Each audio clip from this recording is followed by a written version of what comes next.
Perjanjian Bungaya atau Capaya Bungaya tanggal 18 November 1667 yang ditandatangani Sultan Hasanuddin dan Cornelis Spelman tidak memuaskan beberapa pihak, terutama sekutu Kesultanan Gorontalo seperti Kerajaan Bugis Wajo.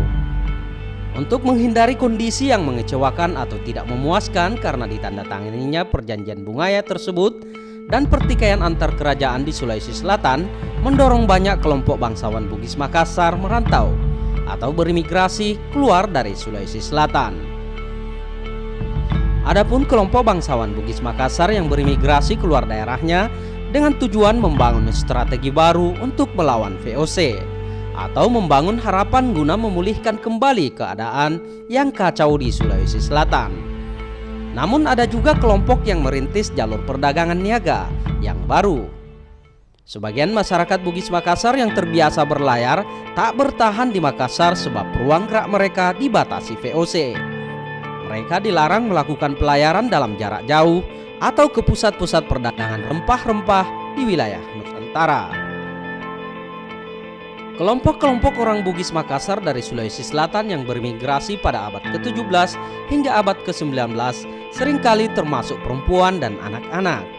Menurut sejumlah sejarawan, fakta ini mendukung terdapatnya pemukiman orang Bugis Makassar di daerah lain atau di pulau-pulau di Nusantara yang jauh dari wilayah Sulawesi Selatan.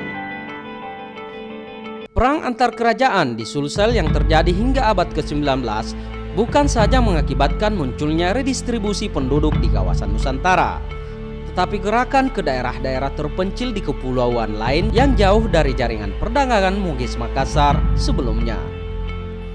Dalam proses migrasi keluar Sulsel, biasanya para imigran Bugis dan Makassar sering dipimpin oleh seorang putra raja atau pangeran, atau beberapa pengikut yang juga keturunan bangsawan.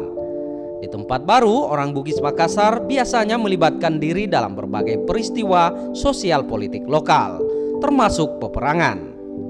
Peristiwa ini ditemukan pada Perang Mataram misalnya, di mana pasukan Makassar dikenal sebagai salah satu penyokong utama Pangeran Trunojoyo dalam perang melawan Belanda pada peristiwa tersebut. Begitu pula di daerah Kalimantan dan sekarang sebagian wilayah masuk dalam negara Malaysia.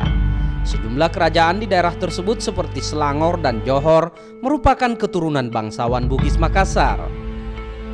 Sepanjang abad 17 hingga 18, masyarakat Bugis dan Makassar tidak hanya menciptakan dinamika ekonomi dan politik, tetapi juga akulturasi sosial budaya melalui perkawinan campuran, seperti yang terjadi di Jawa, Kalimantan dan Asia Tenggara lainnya, termasuk pula ke wilayah Australia dengan masyarakat aborigin.